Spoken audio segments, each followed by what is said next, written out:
Y en esta noche queremos observar de una manera muy singular también 3 escalones para poder lograr la restauración del caído, de aquel que de alguna u otra manera ha entrado, ¿no es cierto?, y ha caído de una manera voluntaria en relación a lo que ha sido las relaciones prematrimoniales, ¿verdad?, como estábamos observando. Y quiero traer con ustedes solamente 3 porque hay muchísimos, pero he elegido estos 3 para poder comenzar quizás a solidificar de alguna u otra manera lo que necesitamos, cómo hacer, qué debemos hacer, cuándo hacerlo, con quién hacerlo. Entonces, estos 3 escalones nos van a ayudar a lograr la restauración en el caído, ya sea que sea yo o sea cualquiera. Usando estos escalones nos va a ayudar a poder llegar allá arriba y decir, gracias a Dios, hoy puedo estar, ¿no es cierto?, en el proceso de la restauración. Y quiero aclarar que la restauración no es instantánea, ¿ya? Es la primera cosa que quiero decirles. La restauración de una persona que ha caído en pecado no es instantánea. Lleva un proceso, y este proceso precisamente es lo que nosotros vamos a realizar o es lo que vamos a hacer. Y vamos a empezar hablando de este tema a través de los primeros escalones que tenemos que avanzar uno tras uno para poder lograr la restauración en nuestras vidas, ¿sí? Bueno, una cosa importante, si hay alguien que tiene alguna pregunta a medida que vamos desarrollando esta charla o este estudio, me gustaría nomás que interrumpa sin ningún problema y podamos, ¿no es cierto?, resolver lo que es la inquietud. No hay ningún problema en parar y contestar y luego seguir, ¿sí? Porque es un tiempo que podemos hacerlo. No es una cuestión que vamos a hacer demasiado esquemático, sino que vamos a tener esta posibilidad de poder hacer preguntas en el momento, durante o después del estudio, como ustedes quieran, ¿sí? 3 escalones para lograr la restauración en el caído. La restauración no es instantánea. Eso es algo que tienes que tener en tu mente. No es instantánea. La restauración es un proceso. Es un proceso que puede durar, en algunos casos, 1 año, en otros casos, 2 años, en otros casos, más. En algunos casos, quizás un poco menos, dependiendo cómo la persona haya efectuado de manera voluntaria el acercamiento a Dios y la renuncia a todo lo que es, ¿no es cierto?, lo que le afecta en el momento a cada una de estas personas. Entonces, para comenzar, vamos a ver el primer escalón que nos va a ayudar a entender y nos va a ayudar a poder llegar a lo que es la restauración del caído, aquel que ha tenido, ya sea cualquier situación con una relación prematrimonial, extramatrimonial, con una inmundicia, con lo que sea que habíamos hablado también la vez pasada, ¿verdad? Entonces, lo primero que tiene que haber es un reconocimiento sincero del pecado, un reconocimiento real, verdadero, no un reconocimiento, ¿no es cierto?, liviano, un reconocimiento que no tiene peso, un reconocimiento que uno dice, bueno, está bien, aquí estoy. No. Cuando hablamos de la restauración, en el individuo o en la persona que ha caído o que ha pecado, debe haber un reconocimiento verdadero, real y genuino. Esta persona tiene que comenzar en su proceso de la restauración reconociendo en sí mismo el pecado cometido, obviamente, y en relación a todas las consecuencias que viene y trae con esto, y también reconocer delante de Dios ese pecado y todo lo que esto implica. Por eso que esto nos va a arrojar y nos va a motivar a hacer algo interesante, y el reconocimiento del pecado sincero, genuino y verdadero de aquel que ha caído tiene que estar hecho a través del arrepentimiento y confesión ante 2 personas, cuando yo reconozco de manera genuina, verdadera, real, que he pecado, es el primer paso para la reconciliación en el proceso de la misma. Entonces, debo comenzar reconociendo lo que yo he hecho delante, ¿no es cierto?, de 2 personas fundamentales, a través del arrepentimiento y la confesión. Ahora, vamos a dividir lo que es el arrepentimiento y la confesión en 2 presentaciones. Pero también vamos a entender que el arrepentimiento no tiene nada que ver con el remordimiento. El remordimiento, como bien ya sabemos, es esa carga sentimental, emocional, de culpa por haber hecho algo, es decir, por haber pecado, por haber mentido, por haber fornicado, por haber robado, por haber hecho cualquier cosa que haya sido. Es un remordimiento, ese sentimiento de culpa que hay en el corazón de la persona que cometió dicho acto pecaminoso y se siente mal, se siente apesadumbrado y comienza a sentirse con una carga emocional y empieza, ¿no es cierto?, una carga depresiva y él está en ese proceso de remordimiento, pero no es arrepentimiento. El arrepentimiento es lo que te lleva a un cambio en el ámbito, ¿no es cierto?, de una mentalidad diferente y a un cambio en la actitud de la persona que ha cometido el pecado. Por eso el remordimiento solamente está unido o está, ¿no es cierto?, generado a lo que es la carga emotiva de haber hecho mal. Y todos nosotros, los seres humanos, tenemos esa carga emotiva, porque cuando vamos a Dios, lo primero que hacemos, uy, Dios mío, me siento tan mal, no sé si voy, no voy, no sé si hago, no hago. ¿Por qué? Porque me siento con esa carga. Pero el arrepentimiento te lleva a un cambio de mentalidad y de actitud. Y también la confesión. Por eso el reconocimiento del pecado en la restauración es el primer escalón que tenemos que tomar. Arrepentimiento y confesión ante la persona de Dios. Es lo primero que tenemos que hacer. Llevar, ¿no es cierto?, la confesión ante Dios y el arrepentimiento ante Dios. Y pedirle a Él perdón sincero y verdadero de lo que hemos cometido, de lo que hemos hecho, de lo que hemos, ¿no es cierto?, de alguna manera desobedecido a Dios. Y este reconocimiento del pecado sincero y verdadero delante de Dios tiene que ser así, doblando tus rodillas y pidiéndole a Dios perdón por lo que hayas hecho, por lo que hayas cometido, por todo lo que quizás en tu corazón está ahora apesadumbrado o estás con esa carga emocional que está envolviendo entre el remordimiento y el arrepentimiento. Entonces tienes que salir de ahí y llegar ante Dios y doblar tus rodillas y pedirle a Dios de corazón sincero, primero que nada, ¿no es cierto?, perdón, y generar el arrepentimiento en tu vida. Esto es ante Dios, primero que nada. El reconocimiento verdadero, genuino, real del pecado que uno ha cometido. Y ante también la persona afectada, en el caso de, ¿verdad?, que haya una persona afectada.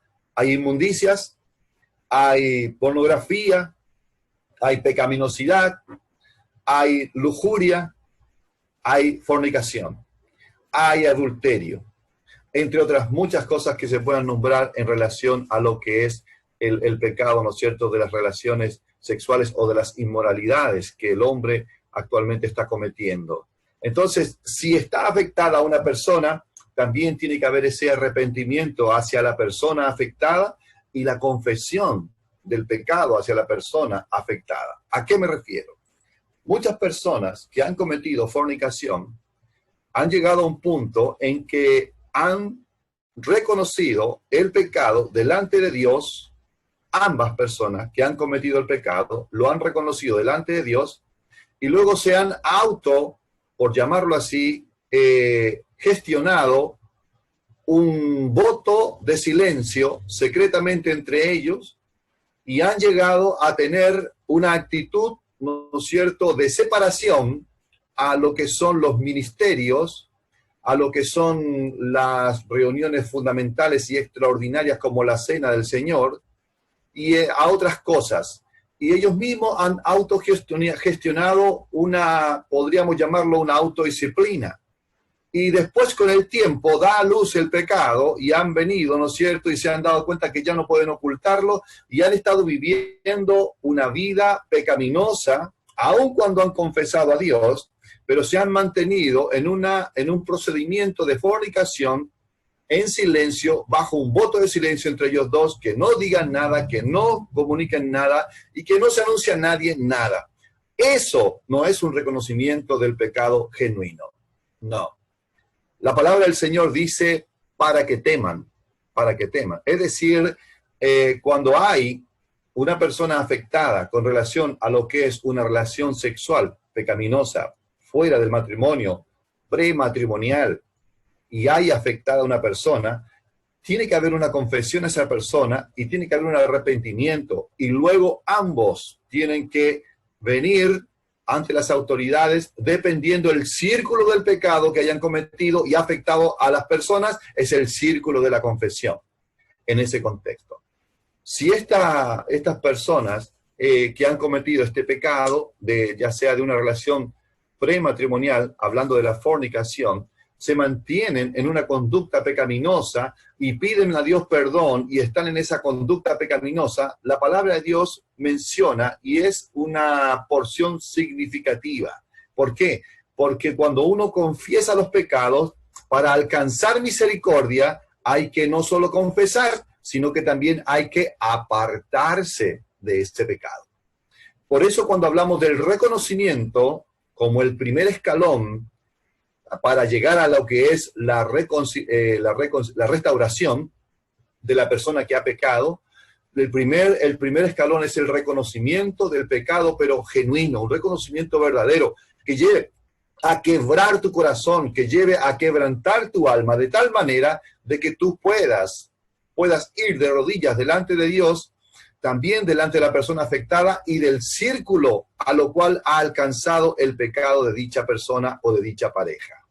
Partiendo de ahí, seguimos acá avanzando un poco. El arrepentimiento bíblico, para entender un poco lo que es esto, porque muchas veces la gente no entiende lo que es el verdadero arrepentimiento, el arrepentimiento bíblico.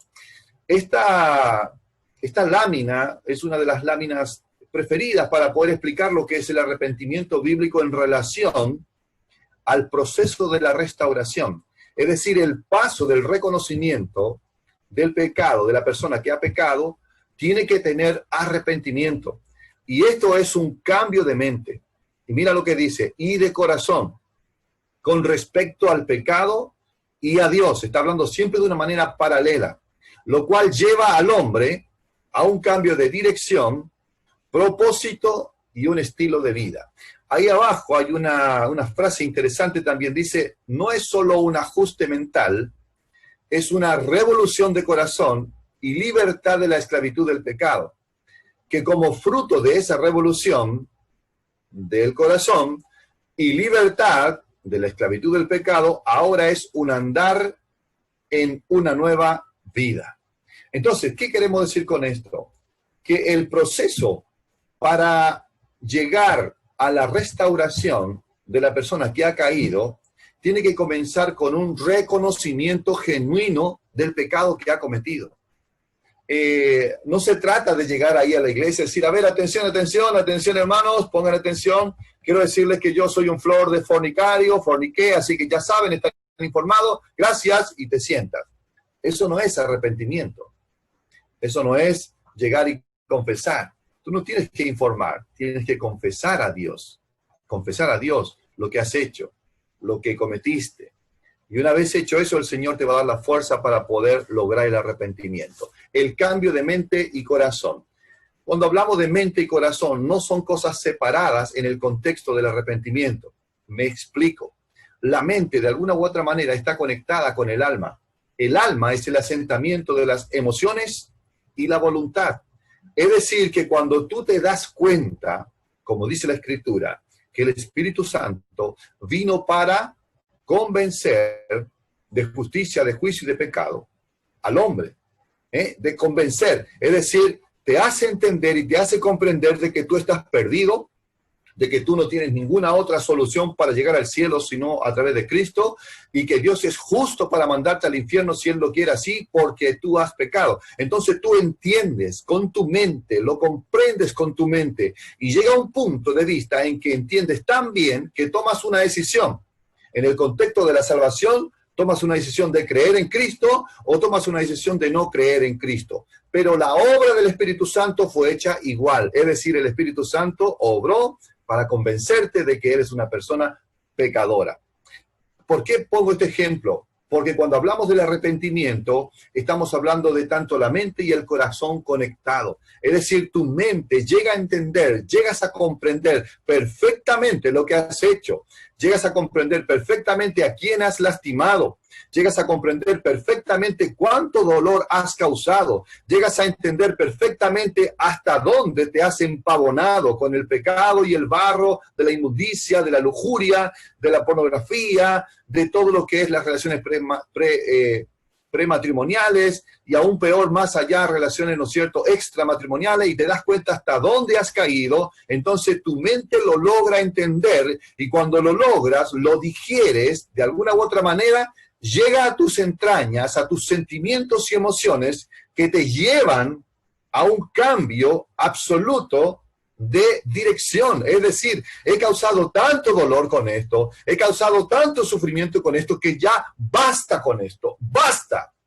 Ese es el verdadero arrepentimiento, cambio de mente y cambio de corazón con respecto al pecado. Esto no te lleva a nada bueno, no te está llevando a nada de que dé fruto, más allá que un placer momentáneo y un tremendo vacío en tu corazón y un tremendo vacío en el alma de saber que estás no solo lastimando a una persona, porque no puedes concretar nada con esa persona, porque has llevado una vida de inmoralidad o cualquiera que sea la situación que esté pasando cada uno en particular, y por el otro lado estás lastimando a Dios en lo que es el contexto de la santidad de Dios. Cosa que es muy delicada, porque la palabra del Señor dice que cuando nosotros vivimos vidas religiosas siendo creyentes y estamos en una práctica pecaminosa con relación a una inmoralidad, va a llegar un punto en que Dios no lo va a permitir más, y como dice la Escritura, va a empezar a obrar Dios, va a empezar a operar Dios en la salud de cada uno, en la salud de aquel que más ama, y finalmente cuando hay una terquedad, una obstinación a seguir practicando el pecado, esto muestra o que no eres un hijo de Dios, o literalmente que eres un hijo de Dios apartado, y Dios toma la decisión final de sacarte de esta tierra y llevarte a su presencia por misericordia, nada más.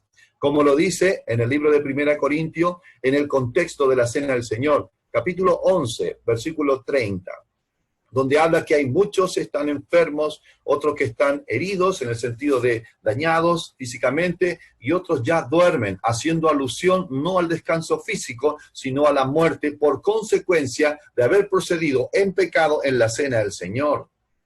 ¿Ves? Entonces, el cambio de mente que te llega a hacer entender lo malo que has hecho en relación al pecado, con relación a las personas afectadas, a ti mismo, a tu alma, a tu paz mental, emocional, y con relación a Dios, todo eso, ¿no es cierto?, lo cual lleva al hombre, como dice acá, a un cambio de dirección. Es decir, te das cuenta que tan mal has procedido y tanto has lastimado que ya terminas con eso, porque ya no lo toleras más en tu alma, ni en tu mente, ni en tu corazón, y tomas un cambio de dirección y le dices a Dios: Señor, basta ya con esto, yo voy a cambiar para la gloria tuya. Y comienzas con un nuevo propósito, y comienzas con un estilo de vida nuevo para la gloria de Dios.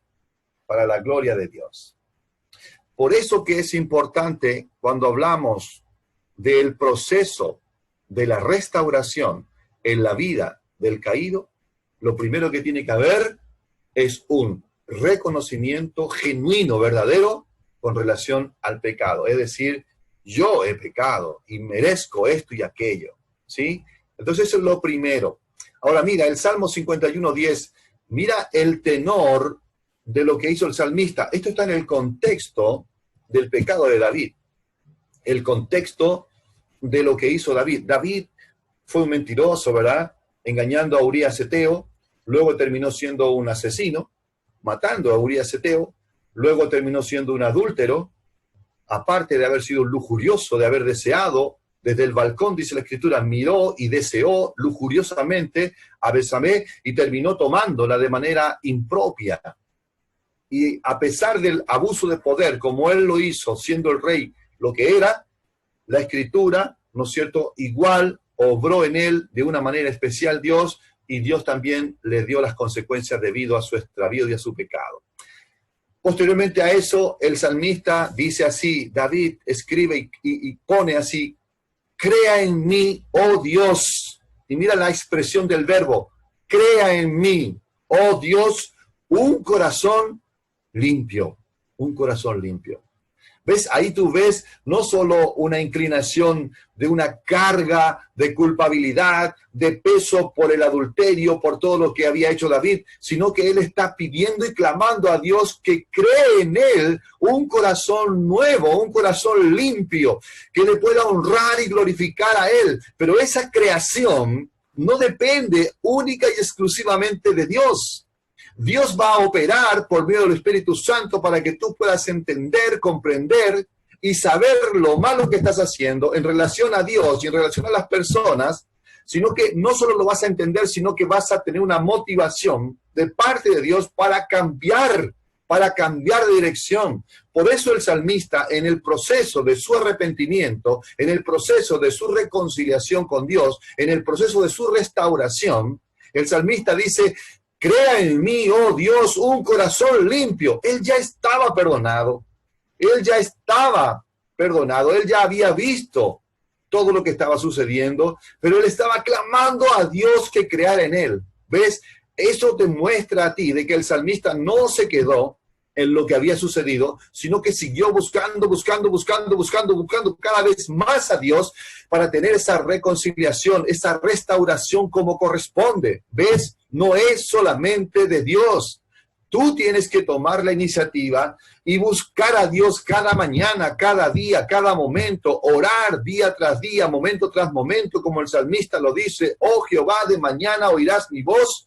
De mañana me presentaré delante de ti y esperaré con la voluntad de obedecer lo que Dios te va a enseñar. ¿Ves? Entonces ahí es donde tú tienes que entender esto. Cuando el salmista dice: crea en mí, oh Dios, un corazón limpio, lo que él le está pidiendo a Dios es precisamente eso. Pero él está tomando la iniciativa. Señor, aquí estoy. Señor, utilízame. Señor, bendíceme. Señor, guíame. Ayúdame, Señor. Quiero tener ese corazón limpio para la gloria tuya, Señor. Eso es lo que está diciendo el salmista. Y luego dice así: y renueva un espíritu recto dentro de mí. Si te das cuenta, la palabra espíritu está con minúscula. No hace referencia al Espíritu Santo, hace referencia al espíritu humano, lo que nos relaciona con Dios, con el Espíritu Santo de Dios. Y eso es lo que el salmista está diciendo: Señor, no solo crea en mí, oh Dios, un corazón limpio, sino renueva mi espíritu pecaminoso, renueva mis intenciones pecaminosas, renueva todo aquello que es que mi alma está sucio, que mi alma está mal. Renuévame, Señor, con un espíritu recto dentro de mí, recto en relación a lo que es correcto, a lo que es hacer la voluntad santa de Dios en todos los aspectos. Por eso estamos hablando de que el primer escalón para llegar a lo que es la restauración total del caído es un reconocimiento genuino del pecado que se ha cometido, que te lleve a un dolor en el corazón, a un cambio de mente y un cambio de corazón, un cambio de actitud en relación a lo que es Dios y en relación a lo que es el pecado. Cuando el salmista hizo esta oración, él no estaba de pie, quizás caminando por ahí. Quizás él estaba lleno de lágrimas, sus ojos, su corazón destruido, su alma destrozada, y clamándole a Dios por la culpa que sentía humanamente hablando. Aún teniendo el perdón de Dios, la culpabilidad humana te sigue arrastrando, te sigue empujando y te sigue recordando lo que hiciste, y esa carga tan tremenda en tu corazón te lleva a orar de esta manera como lo hizo el salmista, para la gloria de Dios. Entonces, estamos diciendo que el primer escalón para la restauración o para el proceso de la restauración del caído es un reconocimiento genuino, verdadero, del pecado que se ha cometido en relación a Dios y en relación a la persona que se ha cometido el pecado. Mira, el arrepentimiento no es llorar. Si lloras está bien, no está mal, pero el arrepentimiento en sí no es llorar. El arrepentimiento es cambiar. ¿Cuántas veces no hemos visto personas llorar amargamente por el pecado cometido en un momento, en una reunión, en una situación? Han derramado lágrimas sinceras y verdaderas. No digo que no son verdaderas, sinceras y verdaderas. Pero al proceso, pero al avance, al caminar el tiempo, al avanzar el tiempo, hemos visto que no ha habido arrepentimiento, no ha habido cambios en la vida de esas personas. Y sus lágrimas quedaron ahí derramadas y no tienen sentido y no tienen valor. Porque el arrepentimiento en sí no es el derramamiento de lágrimas, no es el llorar. El arrepentimiento es cambiar, es cambiar. Yo hice esto, a partir de ahora no lo hago más. Yo dije esto, a partir de ahora no lo digo más. Yo actué así, a partir de ahora no actuaré más. Yo cometí tal cosa, a partir de ahora no lo voy a volver a hacer. ¿Ves? El arrepentimiento no es una cuestión de emociones simplemente. Ciertamente está conectado el corazón, pero no es una cuestión de emoción solamente. La emoción va conectada al cambio, directamente al cambio. Por eso, cuando hablamos de arrepentimiento, estamos hablando de cambiar. De cambiar cualquiera que sea el enfoque que se le dé teológicamente, como quieran llamarlo, nada ni nadie va a cambiar este concepto de que arrepentirse es cambiar. Es cambiar. En el contexto de un cristiano salvo es cambiar, cambiar. No hay otra cosa. El cambio va a mostrar que la persona está arrepentida. Está arrepentida. Entonces, estamos hablando de que el proceso de la reconciliación o la restauración de la persona caída está, ¿no es cierto?, marcada primero por el primer escalón, que es el escalón del reconocimiento genuino del pecado que uno ha cometido, y que tiene que ver con el arrepentimiento y también con la confesión. Aunque acá está en inglés, pero igual se entiende que es confesión. Fíjense, la confesión. Cuando hablamos de confesión, la palabra bíblicamente dice que confesar es esto, es decir lo mismo que Dios dice de mi pecado. Eso es confesar. Confesar es decir lo mismo que Dios dice de mi pecado. Es decir, si Dios ve la fornicación como tal debo confesar. Si Dios ve la mentira como tal debo confesar. Muchas veces nosotros nos acostumbramos a confesar delante de Dios y le decimos a Dios, Señor, confieso todos mis pecados cometidos delante tuyo y delante de mis hermanos y delante de todos aquellos que he lastimado. Te pido perdón en el nombre de Jesús. Amén.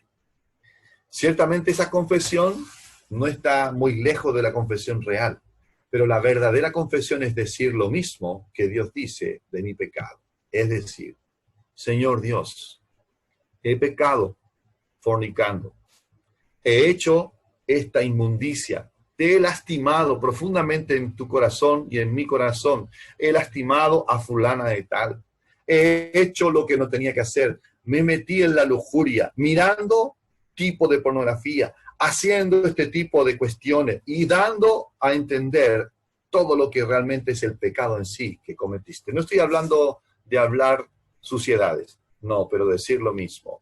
No es lo mismo decir perdóname a decir perdóname porque yo robé el dinero de la ofrenda. No es lo mismo. No es lo mismo decirle a una persona perdóname porque te lastimé a decir perdóname porque te golpeé en el rostro con mi mano y te rompí tal parte, etc. Es diferente. Decir lo mismo que Dios dice de mi pecado es ponerte en el lugar, en una forma hipotética, de Dios y mirar desde el punto de vista de Dios cómo el pecado lastima tanto, no solo a él, sino a las personas que están involucradas en esto. Por eso cuando hablamos de la confesión tenemos que decir lo mismo que Dios dice de mi pecado. Señor, no merezco perdón. Lo único que merezco es condenación. Merezco irme al infierno por todo lo que he hecho. Pero te pido perdón por esto que he cometido. Ese es el verdadero confesar. Ver como Dios ve y no como yo veo las cosas. Por eso cuando hablamos de esto estamos hablando de la verdadera confesión. Pero mira qué interesante lo que dice Proverbio 28:13. Proverbio agrega algo más a la confesión. Hablando en el primer escalón del reconocimiento genuino del pecado para que nos lleve a la restauración del caído. Dice Proverbio 28:13, el que encubre sus pecados no prosperará. La palabra encubrir es tapar, no confesar, no decir, no anunciar, no ventilar. ¿Me entiendes? El que encubre sus pecados no prosperará. Estamos hablando, no prosperará en el plano general de la palabra, de una manera genérica, ¿ya? Más el que los confiesa, y luego agrega y dice, y se aparta, alcanzará misericordia. ¿Ves? Más el que los confiesa y se aparta. ¿Ves? Ahí hay dos cosas. Es una cuestión de decir y hacer. ¿Ves? Muchas veces nosotros nos quedamos solamente en decir lo que hemos hecho, en confesar lo que hemos hecho, en decirle a Dios el pecado que hemos cometido. Y no basta, no basta, porque la palabra del Señor no solamente nos está exhortando a decir lo que hemos dicho delante de Dios y delante de la persona afectada, sino que también nos dice que debemos actuar. No solo decir, sino hacer, es decir, apartarnos ya definitivamente de eso. Entonces, y no antes, entonces la palabra del Señor dice, alcanzará misericordia esa persona que ha pecado. ¿Ves? El reconocimiento debe ser genuino del pecado cometido. Y tiene que haber un arrepentimiento verdadero. Y una confesión que te lleva a decir lo mismo que Dios dice del pecado y luego apartarte. Ahí está generándose lo que es el verdadero arrepentimiento. Cambio de pensamiento, cambio de mentalidad, cambio de actitud, cambio de lugar, cambio de amistades, cambio de situaciones, cambio de lo que sea que te está afectando y te está llevando a tener este tipo de pecado, pues Dios dice, tienes que cambiar. ¿Ves? No es una cuestión emocional, no es que de repente, tú dices, Señor, me siento tan bien, hoy sí estoy listo para cambiar. No, es una cuestión intelectual. Acá, tú tienes que saber que debes. No hay opción. Debes cambiar. Debes. No hay opción. Tienes que entender que debes cambiar para que haya realmente restauración. Si no hay cambio, no hay restauración. No hay restauración. Tienes que confesar. La confesión te lleva al arrepentimiento. El arrepentimiento te lleva a un cambio de mente de lo que estabas viendo antes, que era deleitoso, que era placentero, y te das cuenta que has lastimado tanto que ya no quieres hacer eso. Por lo tanto, se mueven tus entrañas, tus sentimientos y emociones entran en juego y entra el alma a tomar parte en esta situación y te lleva a tomar una actitud de cambio en donde ya dejas, aun cuando tu carne y tu cuerpo y tu mente quieran eso, pero tú dejas definitivamente porque te has arrepentido y haces un cambio en tu vida con relación a lo que es la confesión y lo que es el verdadero arrepentimiento. Se aparta y alcanza misericordia. Entonces estamos diciendo en el Salmo 139, 23 al 24, dice la Escritura así: examíname, oh Dios, y conoce mi corazón. Pruébame y conoce mis pensamientos. Y ve si hay en mí camino de perversidad y guíame en el camino eterno. Este salmo no solo es una hermosa escritura, sino que también es una hermosa alabanza. Cuando yo canto esta canción, generalmente toca mis emociones y si no corre una lágrima por mi mejilla, realmente me emociona muchísimo, porque aquí el salmista, en el contexto de lo que él lo dice y lo que hizo, con todo el pecado que él cometió, mira lo que está diciendo: examíname, oh Dios. Él se está poniendo en las manos de Dios mismo, diciéndole: Dios, aquí estoy, examíname, oh Dios, y conoce mi corazón. ¿Quién más que Dios conoce tu corazón? Pruébame y conoce mis pensamientos. ¿Ves pensamientos? Y ve si hay en mi camino de perversidad y guíame en el camino eterno. Eso es lo que está diciendo el Señor. Él está colocando, el salmista, su corazón abierto delante de Dios en confesión y en disposición a cambiar para la gloria de Dios, para andar en el camino eterno. ¿Ves? En el camino eterno. ¿Cuál es el camino eterno? todo aquello que te lleve a glorificar a Dios, todo aquello que te lleve a edificar a los hermanos, todo aquello que te lleve a perfeccionar tu madurez espiritual, el camino eterno, aquello que se deposita en la eternidad, aquello que está preparado desde antes de la fundación del mundo para que andemos en ellas, esas obras que Dios ya preparó. Ese es el camino eterno que tenemos que andar. Guíame en el camino eterno. ¿Cuántas personas hoy en día están siendo afectadas por nuestro pecado? No estamos en el camino eterno. ¿Cuántas personas hoy en día están siendo afectadas y no se congregan por nuestro pecado? No estamos en el camino eterno. ¿Cuántas personas hoy en día tienen una base fundada y fundamental para decir, yo no voy a ese lugar porque ahí está aquel que dice pero no hace, como los fariseos? Aquel pecador que dice, pero él anda en cualquier cosa. ¿Ves? Somos responsables de esta salvación que Dios nos ha dado a través de nuestro testimonio. Por eso hay que confesar el pecado, pedirle a Dios perdón. Dios te perdona, alcanza misericordia. ¿Cuándo? Cuando te apartas. Muchas veces decimos solamente, pero no estamos dispuestos a hacer el alejamiento y el apartarnos de ese pecado que lastima el corazón de Dios y lastima el corazón de las personas. Entonces, estamos hablando que el primer escalón para llegar a la restauración es el reconocimiento genuino del pecado. El segundo, en relación al arrepentimiento, a la confesión para apartarse y alcanzar misericordia. El segundo escalón es el renunciamiento al pecado, es decir, ahora entra la actitud plena, ya no más emociones, ya no más sentimientos, sino actividad, actuar. Es renunciar, es decir, no al pecado, es decir, no a aquellos lugares, es decir, no a todo aquello que de alguna u otra manera está alimentando la necesidad o el deseo carnal de poder, de alguna u otra manera, llegar a cometer pecado otra vez. Mira lo que dice el Salmo capítulo 1, es un salmo maravilloso, y comienza así, súper feliz, prosperado de parte de Dios, súper feliz, bienaventurado el varón, que no anduvo en consejo de malos, ¿ves? Ni estuvo en camino de pecadores, ni en silla de escarnecedores se ha sentado.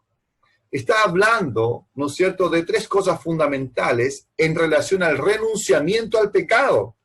Es decir, para que haya una restauración en el caído, tiene que haber primero un reconocimiento genuino del pecado con relación al arrepentimiento, confesión y apartarse.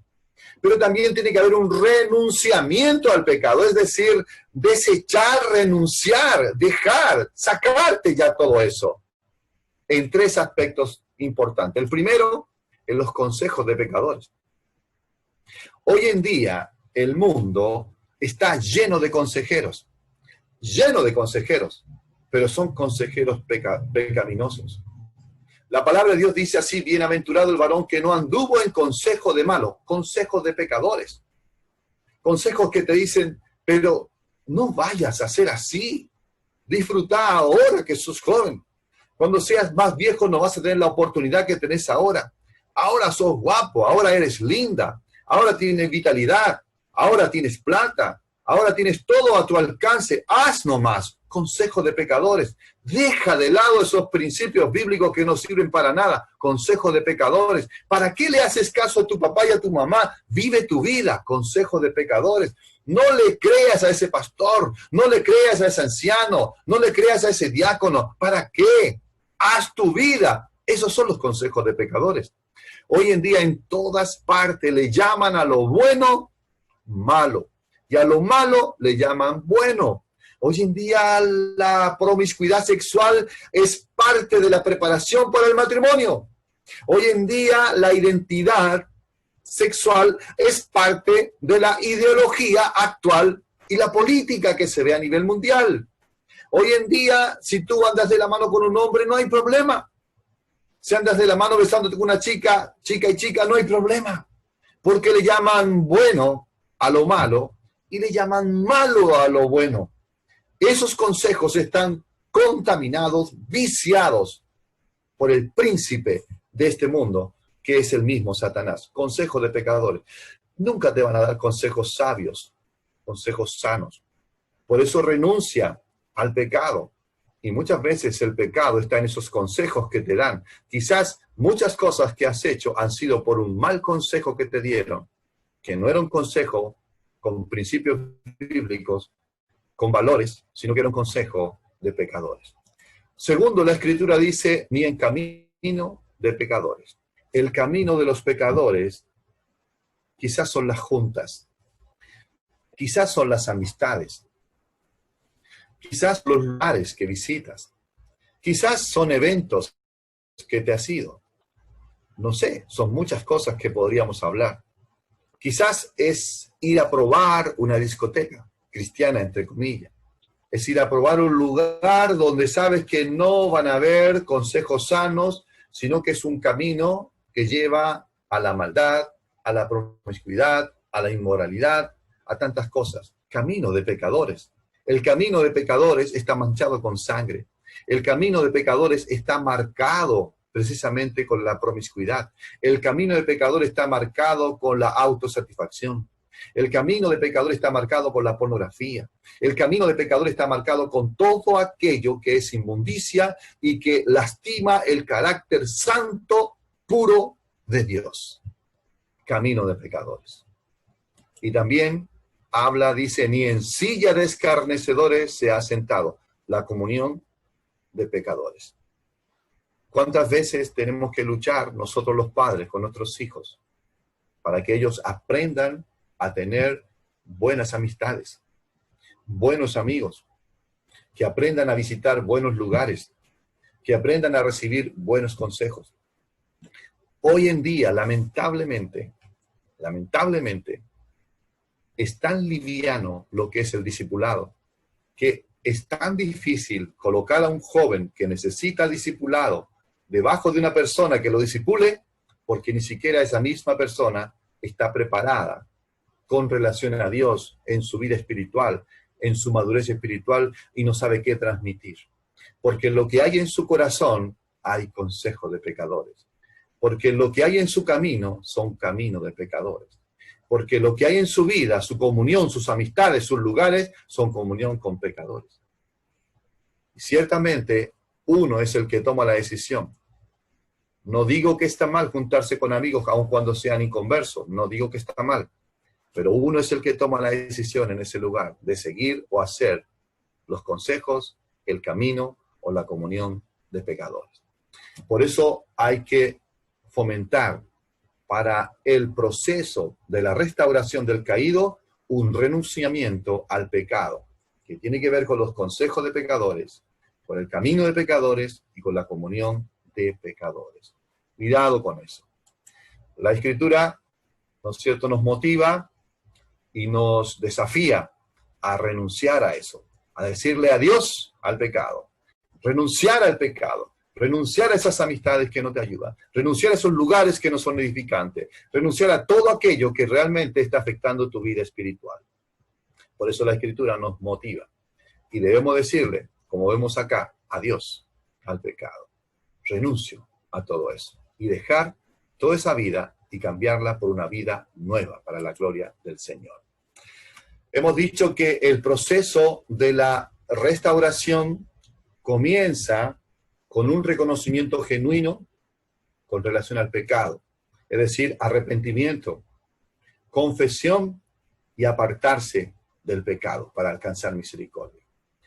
Hemos dicho también que tenemos que tomar una actitud de renunciamiento con relación a lo que es el pecado, en lo que es los consejos de pecadores, el camino de pecadores y la comunión con pecadores, para apartarnos y alcanzar misericordia. Y finalmente quiero hablarte de esto también. El relacionamiento es otro escalón que tienes que tener para poder restaurar tu vida. El relacionamiento con la palabra de Dios. Si tú, que has caído, que has pecado, no tienes un relacionamiento, una relación personal con la palabra del Señor, difícilmente te vas a levantar. Difícilmente. La escritura en el Salmo 119 y otros muchos más que no hay espacio para mostrarte, pero que puedes buscar. La escritura dice en el Salmo 119:9, dice así: ¿con qué limpiará el joven su camino? Y la palabra dice: con guardar tu palabra. Con guardar. Está hablando del cumplimiento, del llevar a cabo el mandamiento de la palabra de Dios en relación a lo que hayas hecho, en relación a tu necesidad, en relación a lo que sea. La escritura, allá en el libro de Primera de Juan, capítulo 3, versículos 15, 16 y 17, dice así que no debemos amar al mundo, ni las cosas que están en el mundo. Porque si alguno ama al mundo, ¿no es cierto?, el amor del Padre no está en él. Porque los deseos de los ojos, los deseos de la carne y la vanagloria de la vida no provienen del Padre, sino del mundo. El mundo pasa, pero el que hace la voluntad de Dios permanece para siempre. Relacionamiento con la palabra de Dios. Si tú no te relacionas, si tú no la tienes en tu mente, si tú no la tienes en tu corazón, difícilmente vas a caminar en los caminos que agradan a Dios y vas a tener tendencia al camino de pecadores. Si no guardas la palabra de Dios en tu mente, difícilmente vas a tener consejos de principios bíblicos y vas a tener tendencia más bien a consejos de pecadores.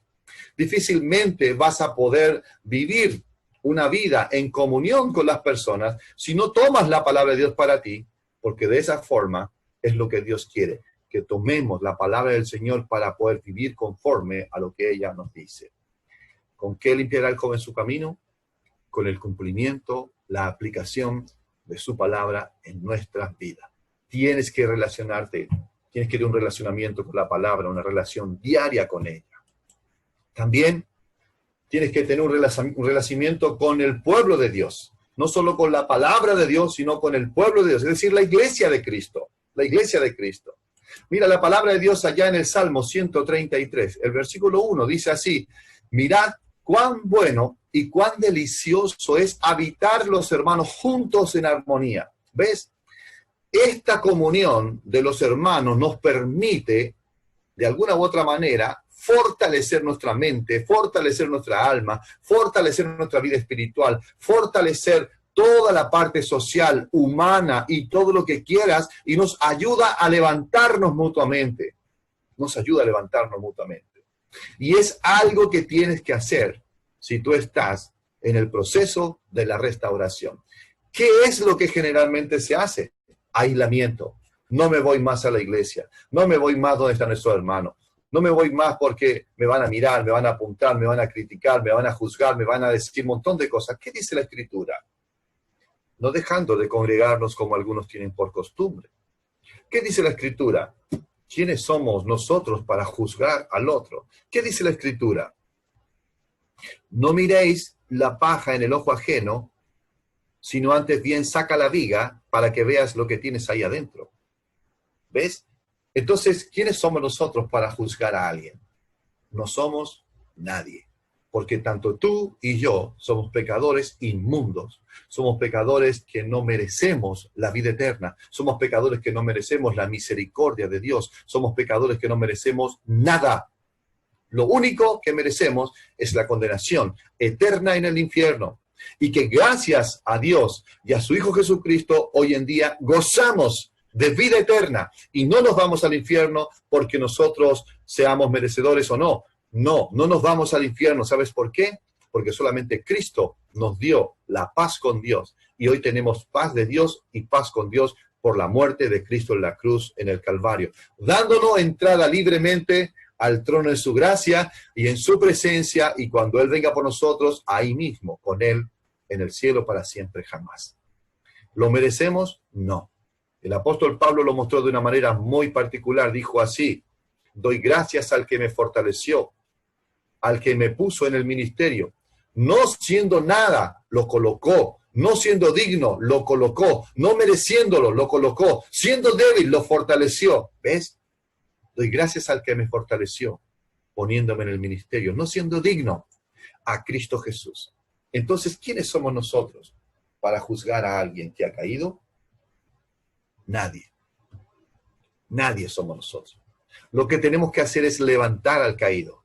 con un abrazo, con un sostenimiento, con un estoy orando por ti, con un vamos adelante que puedes salir, con un fuerza mi hermano, con un cuidado. Mire que no caiga el que crea estar firme. Es lo que el apóstol Pablo dijo en su palabra. Mire que no caiga el que crea estar firme. Por eso que es importante el relacionamiento con el pueblo de Dios. Y tienes que entender que la restauración es un proceso.